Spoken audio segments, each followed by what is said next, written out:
주회전에 올라오신 여러분을 주님의 이름으로 환영하고 축복을 드립니다. 성경 속에 보면 인간이 하나님 앞에 드릴 수 있는 최고의 순종을 한 사건들이 있습니다. 어떤 사건들이 생각이 나십니까? 두 가지가 있습니다. 하나는 예수님께서 십자가에 돌아가신 사건이고, 또 다른 하나는 아브라함이 자신의 사랑하는 아들 이삭을 하나님께 번제물로 드린 사건입니다. 하지만 엄격히 말을 한다면 십자가를 통해서 예수님께서 우리에게 보여주신 순종과 사랑은 하나님께서 우리에게 보여주신 순종이다라고 말할 수 있습니다. 왜 그런가? 예수님은 인간인 동시에 하나님이시기 때문에 그렇습니다. 그렇다면 인간 스스로 하나님을 향해서 최대의 헌신과 믿음을 보여준 장면은 아브라함이 자기 아들 이삭을 하나님께 바치는 순간이라고 할 수 있습니다. 어느 날 갑자기 하나님이 아브라함에게 나타나셔서 이렇게 말씀하십니다. 아브라함아, 내 아들 이삭을 내가 지시하는 모리아 산으로 데리고 가라. 그리고 난 후에 그를 번제물로 태워서 나에게 주어라 라고 명령하십니다. 바치면 어떻겠느냐라는 것이 아니라 아내와 함께 상해서 바쳤으면 좋겠다라고 말씀하시는 것이 아니라 그냥 바치라라고 명령하십니다. 한번 아브라함의 입장에서 생각해 보십시오. 여러분, 이것이 어찌 쉬운 일이겠습니까? 아브라함의 나이는 100세입니다. 100세에 낳은 아들이 바로 이삭입니다. 100세에 낳은 아들이니 얼마나 애지중지 키웠겠습니까? 그렇게 사랑스러운 아이를 아버지의 손으로 잡아서 피를 흘리면서 번제물로 태워서 하나님께 드린다라는 것은 결코 쉽지 않은 일입니다. 하나님의 입장에서는, 아브라함의 입장에서는 이처럼 잔인한 일이 어디에 있겠습니까? 여러분, 이것이 신앙이라면 이렇게까지 순종해서 기독교의 신앙과 믿음을 지켜야 한다면 이 믿음에 순종할 사람이 과연 얼마만큼 되겠는가? 누가 과연 하나님을 믿을 수 있겠습니까? 어느 날 갑자기 하나님께서 여러분에게 나타나셔서 너 사랑하는 아들 있지? 너 딸 있지? 나에게 바쳐라. 그것도 번제물로 바쳐야 된다 라고 말한다면 그 말씀에 주님, 그러면 그렇게 하겠습니다. 넙죽 엎드려서 그 말씀을 받을 사람이 과연 몇이나 되겠습니까? 그런데 하나님께서는 왜 그렇게 하신 것일까? 출애굽기 23장 19절 말씀에 보면 너희들이 새끼 염소를 음식해서 먹을 때에는 어미 젖으로 함께 하지 마라 라는 말씀을 하고 있습니다. 이 말씀이 레위기에도 등장을 합니다. 왜 이렇게 이러한 말씀을 해주시는 것인가? 너무나도 잔인한 것이기 때문에 그렇습니다. 이 잔인한 일을 하지 말라라고 주님께서는 말씀하셨습니다. 그런데 어찌해서 짐승에게 잔인하게 하는 것까지 막으신 하나님께서 왜 아브라함에게만 유독 사랑하는 아들을 바치라고 말씀하시는 것일까? 또 신명기 12장 30절 말씀에 보면 하나님께서 이스라엘 백성들에게 명령하신 말씀이 있습니다. 그중 하나가 가나안 땅에 들어가면 결코 가나안 원주민들이 섬기는 우상을 따르지 말고 그들의 풍속을 따라서는 절대로 안 된다라고 말씀을 하십니다. 왜 이렇게 말씀하셨습니까? 가나안 땅에 우상을 섬기는 풍습으로 말미암아 사람을 제물로 바치는 일이 있었기 때문입니다. 이것을 하나님께서는 가증한 일이다, 내가 정말로 미워하는 일이다 라고 말씀을 하셨습니다. 이렇게 명령으로 금지하신 하나님께서 아브라함에게 아들을 바치라고 하신 뜻은 우리가 과연 어떻게 이해할 수 있겠는가? 단테의 신곡의 몰렉편에 보면 이런 이야기가 있습니다. 몰렉이란 말은 왕이란 뜻을 멜렉에서 파생되었습니다. 몰렉을 섬기는 백성들이 청동으로 우상을 만들어 놓고 그 밑에다가 불을 지핍니다. 불을 지피게 되면 청동이 아주 뜨겁게 달가오르지 않겠습니까? 그리고 막 춤을 추면서 열심히 제사를 드립니다. 어느 정도 절정에 다다랐다라고 여기는 그 시점에서 어떤 한 사람이 자기의 아들 장자를 데려와서 청동의 손을 이렇게 뻗고 있는 그 몰렉 위에 올려놓습니다. 그러면 그 아이는 어떠하겠습니까? 청동 우상에 몸이 닿는 순간에 달구어진 그것으로 말미암아 뜨거움 때문에 몸부림을 치게 됩니다. 몸부림을 치다 보면 그 안고 있는 그곳에서 밑에 있는 불가마로 떨어지게 됩니다. 불가마로 떨어진 그 아들의 모습, 불타고 있는 아들의 모습을 바라보는 아비의 심정은 과연 어떠했을까? 그런데 그때 아비에게 금지되는 것이 있습니다. 어떤 것이 금지되었는가? 이 아들을 바라보면서 눈을 감는다거나 가슴 속에 있는 아픔을 갖다가 밖으로 표현한다거나 견딜 수 없는 다움 때문에 가슴을 친다거나 함께 비명을 지르는 그러한 일을 절대로 하지 못하도록 금지시켰습니다. 아비는 그 모습을 바라보면서 무덤덤하게 있어야만 합니다. 그리고 불타는 아기를 바라보면서 몰렉에게 이야기를 합니다. 몰렉신에게 감사를 고백해야만 합니다. 여러분 생각해 보십시오. 이것이 어찌 정상적인 사람들이 할 수 있는 일이겠는가? 정상적인 사람들은 절대로 이러한 일을 할 수가 없습니다. 그러니 사단의 역사라고 밖에 할 수 없습니다. 어떻게 사람이 자기 자식을 우상 앞에 제물로 바칠 수 있겠습니까? 그런데 하나님이 아브라함에게 자식을 바치라고 말씀하십니다. 그렇다면 몰렉 우상의 숭배와 하나님을 섬기는 것이 무슨 차이가 있는 것입니까? 우린 이것을 어떻게 이해해야만 하겠습니까? 창세기 22장 1절 말씀에 오면 이렇게 말씀하십니다. 그 일 후에 하나님이 아브라함을 시험하시려고 그를 부르시되 아브라함아 하시니 그가 이르되 내가 여기 있나이다 라고 말씀합니다. 그리고 오늘 본문 말씀 17절 말씀에 아브라함은 시험 받을 때에 믿음으로 이삭을 드렸으니 라고 말씀하십니다. 여기서 중요한 두 단어는 시험이란 단어입니다. 마귀의 유혹을 말하는 것이 아닙니다. 하나님의 시험을 말하는 것입니다. 사단의 속임수를 말하는 것이 아니라 하나님께서 의도하신 어떤 시험을 말씀하는 것입니다. 하나님이 아브라함에게 이삭을 바치라고 하신 것은 아브라함을 시험하기 위해서다라는 사실을 성경은 분명하게 말씀하고 있습니다. 그렇다고 하나님의 시험이 흔히 있는 그런 시험을 의미하는 것은 아닙니다. 여러분, 하나님의 시험에는 분명한 목적이 있습니다. 이삭을 빼앗아서 내 것으로 만들기 위해서 하나님께서 이러한 일을 행하시는 것입니까? 결코 아닙니다.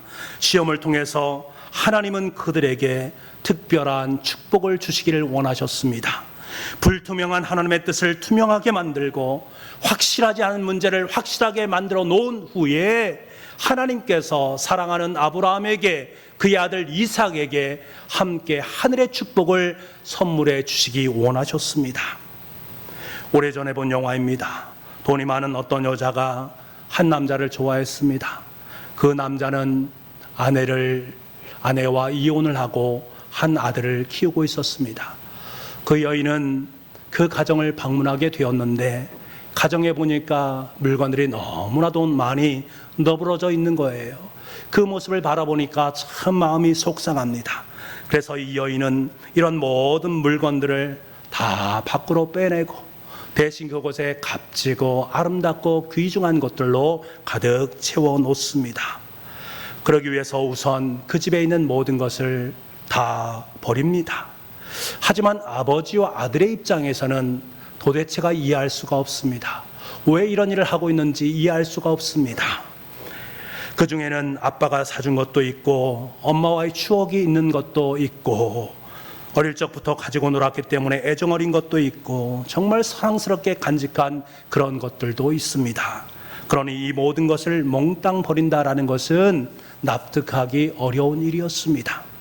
하지만 시간이 지나자 이들은 이 여인의 마음을 이해하기 시작했습니다. 예전의 것들을 버리고 다른 좋은 것들로 채워주는 것도 중요하겠지만 새롭게 살아가기 위한 그 마음이 그 속에 담겨져 있다라는 사실, 이것이 우리를 향한, 우리 아버지와 아들을 향한 최선의 사랑이라는 사실을 깨닫게 되었습니다. 여러분, 그렇습니다. 저녁 만찬을 위해서는 반드시 점심때 먹다 남는 음식들을 깨끗하게 비울 수 있어야 됩니다. 그곳에 저녁 아름다운 만찬을 차릴 수가 있기 때문에 그렇습니다. 이런 마찬가지의 모습입니다. 하나님께서 아브라함에게 시험하시는 의도가 바로 여기에 있습니다. 하나님은 지금 아브라함을 축복하기를 원했습니다. 그런데 그 아브라함의 도손에는 하나님의 축복을 받을 공간이 없습니다. 하나님께서 차려놓으실 만찬의 공간이 없습니다. 널브러져 있는 그의 마음 때문에 정작 하나님의 마음이 깃들일 그곳이 남겨져 있지 않았습니다.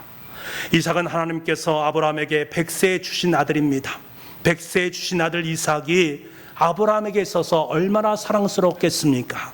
아들과 함께 있으면 행복합니다. 생의 만족을 누리면서 살아가고 있습니다. 여러분, 하나님은 아브라함을 사랑하십니다. 그리고 아브라함의 아들인 이삭도 사랑하십니다. 하나님께서는 이삭을 사랑하는 그 이상으로 하나님께서 이삭 또한 사랑을 하고 있습니다. 하나님은 아브라함에게 축복을 주기를 원했습니다. 그와 동시에 그의 아들인 이삭에게도 더 많은 축복을 남기길 원하셨습니다. 하지만 여러분, 이대로는 안 된다라는 거예요. 분명히 해둬야 될 것이 있습니다. 만약 이대로 축복한다면 어쩌면 그것이 축복이 아니라 그들의 인생 속에 또 다른 불행이 될 것이고 심지어는 저주가 될 수 있다라는 생각을 하나님께서는 하신 것입니다. 하나님은 알고 계셨습니다. 그래서 그들의 삶의 자리 속에 하나님의 시험을 허락해 주신 것입니다. 아브라함은 이삭을 바라볼 때마다 너는 하나님이 주신 선물이야. 늘 하나님께 감사하는 마음을 품고 살아가야 돼.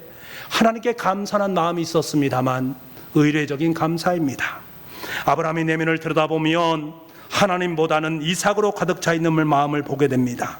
만약 그 순간에 하나님이 그들에게 축복해 주셨다면, 만약 그대로 하나님께서 언약대로 은혜를 베풀어 주셨다면 그것은 하나님의 입장에서 보게 되면 둘 다 망하는 길이었습니다. 이미 아브라함에게는 그의 아들 이삭이 우상이 되었기 때문입니다. 하나님은 이 문제를 확실히 해두기를 원하셨습니다. 다시 말하면 인생의 주인이 누구인가를 확실히 해두기를 원하셨습니다. 아브라함에게 만족과 행복을 안겨주는 이삭을 누구를 통해서 얻었는지를 너무나도 분명하게 밝히시기를 원하셨습니다.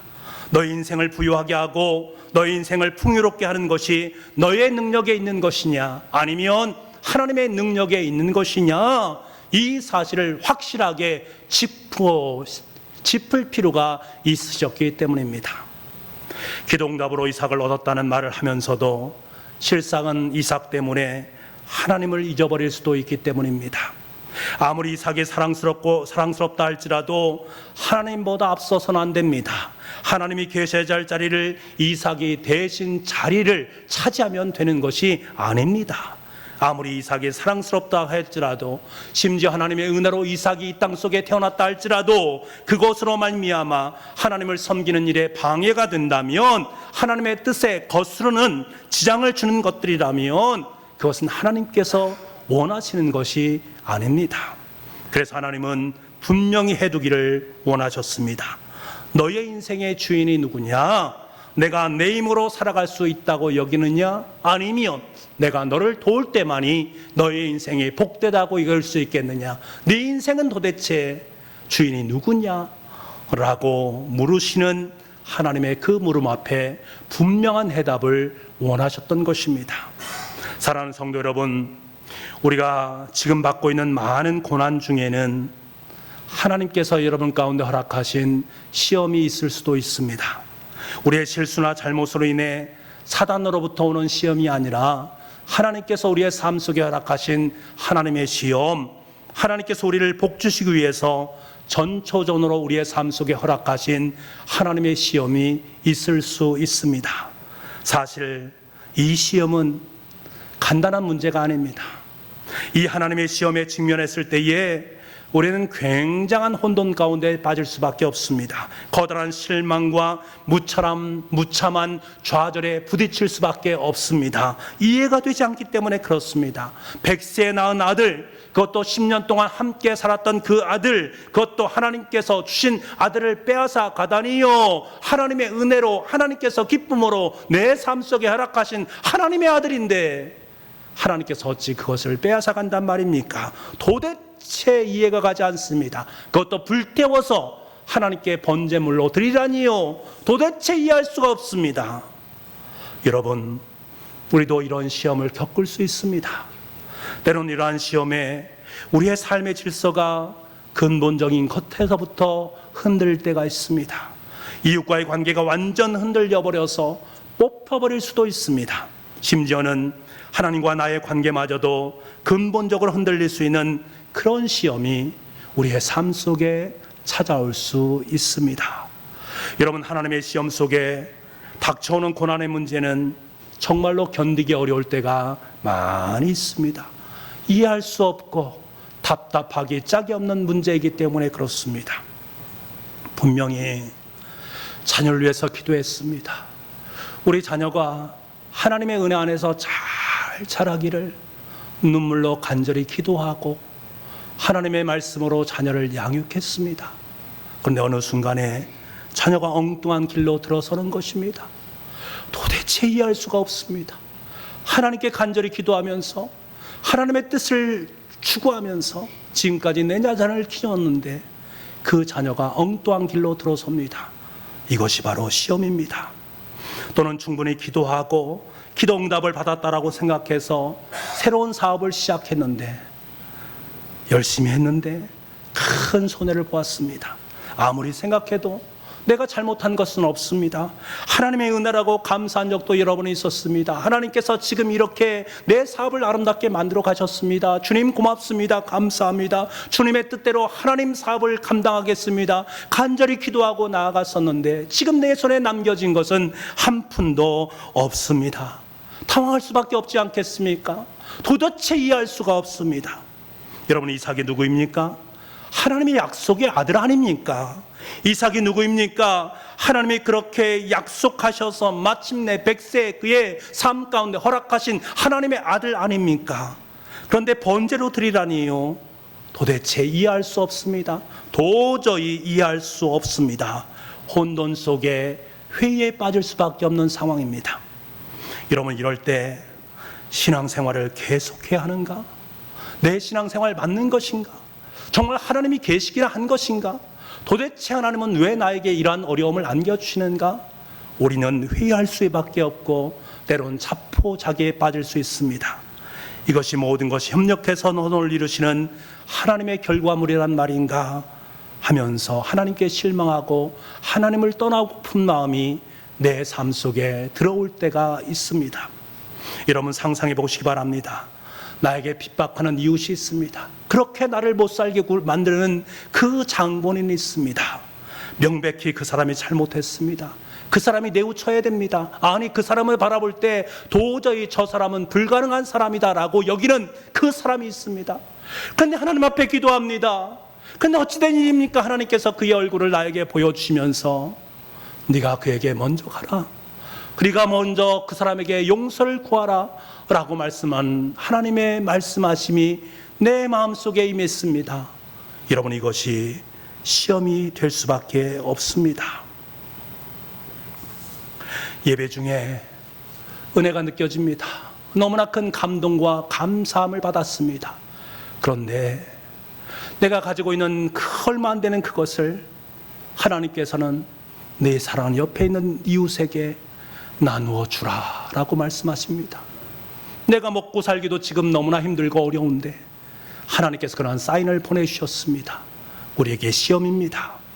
편안한 생활, 안전한 생활을 하고 있습니다. 그런데 갑자기 하나님께서 먼 나라로 가서 먼 땅에 가서 하나님의 복음의 말씀을 전하라 라는 사인이 내 삶 속에 들어오게 됩니다. 여러분, 이것이 내 삶 속에 시험이 될 수도 있습니다. 어떤 사람은 열심히 봉사하고 충성되이 헌신하고 하나님 앞에 영광을 드립니다. 하지만 주위로부터 돌아오는 것은 칭찬과 격려와 위로가 아니라 오해와 빈정거림 뿐입니다. 내가 교회를 위해서 이렇게 충성되이 봉사하고 애쓰고 수고했는데 다른 사람이 나를 바라보는 그 모습을 보면서 빈정거리고 오해를 낳고 있으니 내가 계속 이 하나님의 사역을 감당해야 되는가? 내가 왜 충성되이 하나님의 나라를 위해서 봉사해야 되는가? 하는 시험이 내 삶 속에 있습니다. 우린 이해하기 어렵습니다. 어느 순간 자식과 부모의 관계가 멀어집니다. 어느 순간 부부관계가 멀어집니다. 잘 나가던 사업장에 먹구름이 끼어옵니다. 어느 순간 멀쩡하던 건강이 흔들리기 시작합니다. 그것도 믿음으로 살아가는 가정 속에 은혜를 구하면서 하나님을 의지하며 살아갔던 내 인생 속에 그러한 시험이 닥쳐올 때가 있습니다. 이래도 내가 날 믿을 수 있느냐? 이래도 너는 나를 신뢰할 수 있느냐? 그 순간에도 나를 붙잡을 수 있느냐? 라고 말씀하시는 하나님의 시험하심이 우리의 삶 속에 들려올 때가 있습니다. 이렇게 저렇게 살다가 어려움을 당한 것이 아닙니다. 믿음으로 살아왔는데, 말씀을 붙잡고 살았는데 어느 날 갑자기 하나님께서 내 손에 있는 모든 것을 다 빼앗아 가버렸습니다. 그때 불평합니다. 어떻게 이럴 수가 있느냐고 하나님께 불만을 토로합니다. 하지만 여러분, 하나님이 빼앗아가는 것은, 그것은 하나님께서 필요해서 가져가신 것이 아닙니다. 여러분은 삶 속에 들려오는 그 고난을 통해서 하나님께서는 하나님의 계획을 말씀하기를 원하셨던 것입니다. 다른 것을, 더 좋은 것을, 더 큰 것을 우리의 삶의 자리 속에 허락하기 원하시는 하나님의 시험입니다. 문제는 어디에 있습니까? 우리가 어떤 모습으로 그것에 반응하느냐의 문제입니다. 내가 그 시험을 바라보면서 어떻게 반응하느냐의 것이 가장 큰 문제입니다. 지금까지 살아오면서 저에게도 많은 어려움들이 있었습니다. 이것은 하나님의 시험이었구나 라고 여기는 일들이 참 많이 있었습니다. 그런데 지금 생각해보면 이러한 하나님의 시험 앞에서 완벽하게 주님, 예수, 주님, 그 말씀에 순종하겠습니다. 제가 장담하면서 순종한 것이 과연 어느 정도 되는가 생각해보니 손에 꼽을 정도로 하나님 앞에 순종하지 못할 때가 참 많이 있었다라는 사실을 깨닫게 되었습니다.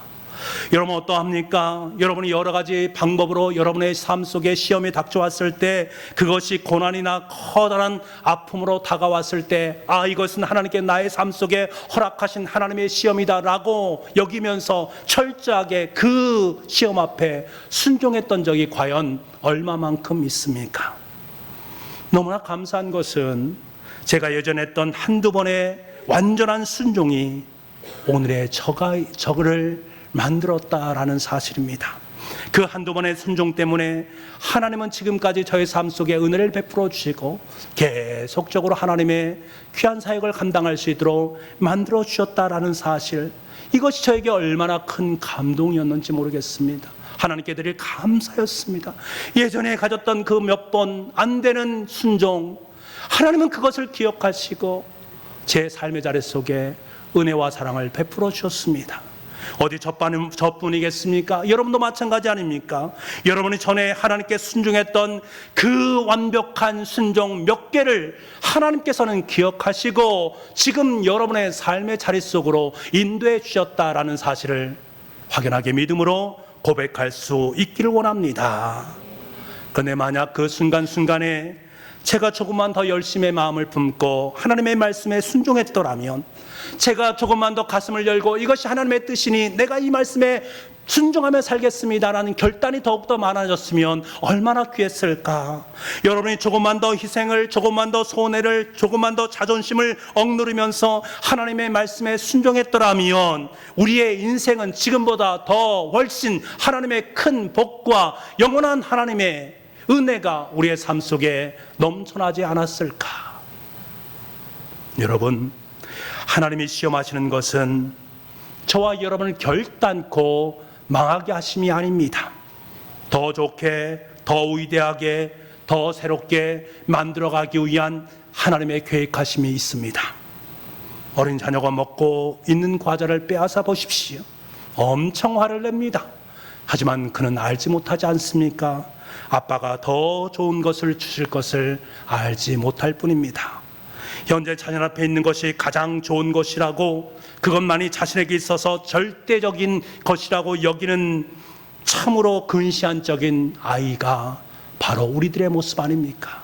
바로 이것이 우리의 실존 아닙니까? 사랑하는 여러분, 우리가 하나님의 시험이란 고난의 문제가 닥쳤을 때 이것은 하나님이 나를 시험하시는 것이다 라고 확신이 들었을 때 그 자리에서 저와 여러분은 순종할 수 있기를 간절히 소망합니다.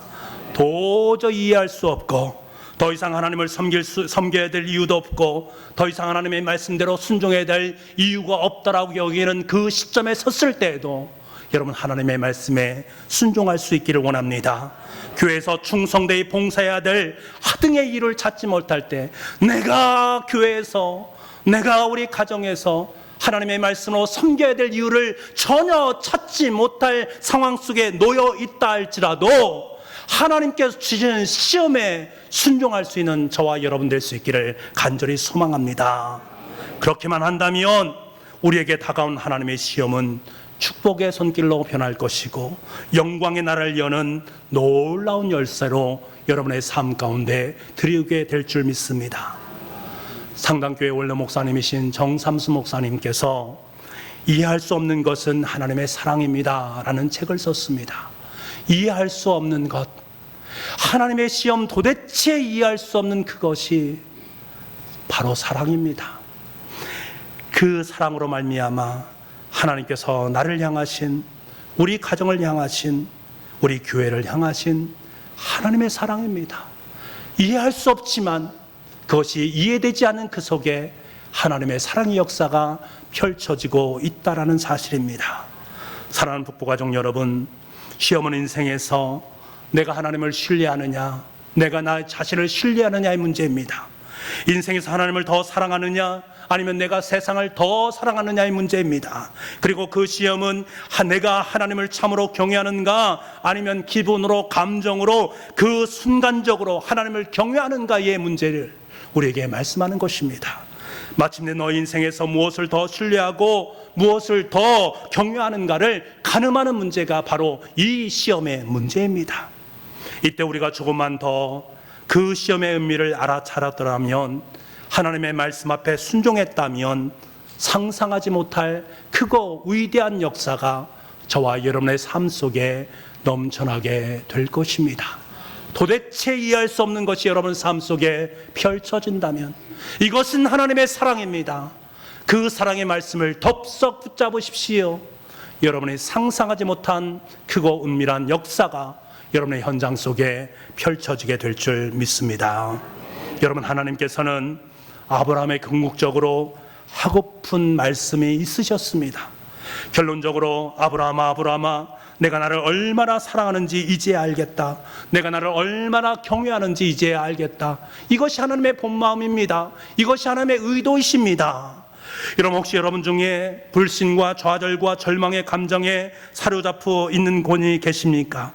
도저히 무력해서 하루하루의 삶을 살기가 어려운 분이 있습니까? 내가 어떻게 해야만 성공하는가 전전긍긍하면서 오늘도 하나님 앞에 무릎을 꿇는 분이 계십니까? 인생의 삶을 살다가 내 인생은 왜 이렇게 연속적으로 실패한 인생을 살고 있는가? 하나님 도대체 이해할 수 없습니다 라고 오늘도 하나님 앞에 기도하는 분이 계십니까? 여러분, 믿음으로 뛰어넘으실 수 있기를 간절히 소망합니다. 믿음으로 일어설 수 있기를 간절히 바랍니다. 하나님의 약속의 말씀을 부여잡을 수 있는 여러분 될 수 있기를 간절히 소망합니다. 하나님의 두 손에 들려진 가시덤불의 순양이 여러분의 삶 속에, 여러분의 근처에 와 있다는 이 사실을 기억하시기 바랍니다. 끝까지 하나님의 말씀을 몸부림치며 붙잡고 살아가는 그 속에 하나님의 그러한 놀라운 역사가 임한다라는 그 사실을 분명히 기억하시기 바랍니다. 여러분, 아브라함은 하나님을 믿음으로 순종했습니다. 그러자 하나님께서는 그 믿음 가운데 아브라함아, 내가 나를 얼마나 경외하는지를 이제 알겠다. 아니, 내가 나를 얼마나 사랑하는지 이제 알겠다. 나도 너를 사랑한다 라고 말씀하시는 축복의 응답을 그에게 허락해 주셨습니다. 아브라함은 하나님으로부터 인정을 받았고 하나님의 시험에 무사히 통과를 했습니다. 하나님께서 지금 저와 여러분에게 아브라함의 순종이, 말씀에 대한 이 순종이 얼마나 아름다운 것인가를 보여주고 있습니다. 그리고 그 믿음으로 너희도 순종함으로 하나님의 시험을 통과하라라고 말씀하고 계십니다. 그때 아브라함에게 베풀어진 모든 축복이 너희 가운데 임할 것이라고 말씀하십니다. 이해할 수 없는 현장에 하나님의 위대한 사랑의 꽃을 확연하게 보여주실 줄 믿습니다. 다가오는 13일 금요일은 하나님께서 우리 민족에게 허락하신 추석 명절입니다. 추석 명절을 통해 하나님께서는 오늘 본문의 말씀을 여러분과 함께 나누기를 원하셨습니다. 아브라함을 통해 그의 아들 이삭에게 들려주었던 믿음의 이야기, 순종의 이야기, 사랑의 이야기를 저와 여러분을 통해서 우리의 자녀들에게 나누기를 원하시고 계십니다. 우리들은 사랑하는 자녀들에게 아름다운 신앙의 유산을 남겨야 됩니다. 아브라함에게 들려주었던 내가 나를 얼마나 경외하는지 내가 이제 알았다라고 인정하시는 믿음으로부터 비롯된 순종의 결과를 사랑하는 다음 세대인 우리 자녀들에게 고스란히 남길 수 있어야 됩니다. 하나님께서는 저와 여러분의 가정을 천대까지 하나님의 은혜로 함께 주시겠다라고 약속해 주고 계십니다. 우리가 이 사실을 직시하기만 한다면 아브라함의 축복을, 아브라함의 순종을, 아브라함의 믿음을 우리는 반드시 대물림해야 됩니다. 그래서 우리 자녀들이 믿음으로 순종하는 믿음의 장부로 아름답게 세워질 수 있어야 됩니다. 그리고 그 다음 때에도 그 은혜가 머물 때 하나님은 천대까지 저와 여러분의 가정의 가문을 든든하게 세워갈 줄 믿습니다. 그때 저와 여러분에게, 저와 여러분의 가정에 더 유익하고 더 좋은 것을 채우시고 더 귀한 것으로 역사하시는 주님의 은혜를 맛보는 아름답고 복된 추석 명절이 될 수 있도록 만들어 주실 것입니다. 이해할 수 없는 것은 하나님의 사랑입니다. 이해할 수 없는 고난은 하나님의 사랑의 역사인 줄 믿습니다. 기도하겠습니다. 하나님 아버지, 우리의 모습을 바라볼 때 너무나도 연약하고 부족한 모습입니다. 하나님의 시험이 우리 삶 속에 등장하면 하나님을 원망했고 하나님께 불평했던 우리의 모습입니다. 그런데 아버지 하나님, 오늘 말씀을 들여다보니 말씀 속에 담겨진 주님의 사랑을 다시금 깨닫게 됩니다. 이해할 수 없는 그곳에 담겨진 하나님의 역사를 깨닫게 됩니다. 아버지 하나님, 추석 명절을 맞이해서 우리의 삶 속에 있는 이 사랑의 역사를 아름답게 나눌 수 있기를 원합니다. 나만 복 받아서는 되지 않습니까? 우리 자녀들도 하늘의 복을 받아야 됩니다. 천대까지 하나님의 은혜를 경험하는 복의 가정이 되어야 됩니다. 하나님, 그러한 삶을 살 수 있도록 우리 가정을 복되다 여겨주시고 우리 가정을 하나님의 손으로 인도하여 주셔서 우리의 자녀들이 하나님 나라의 큰 장부들로 성장될 수 있도록 은총 허락하여 주옵소서. 모든 말씀을 예수님의 이름으로 기도하옵나이다. 아멘.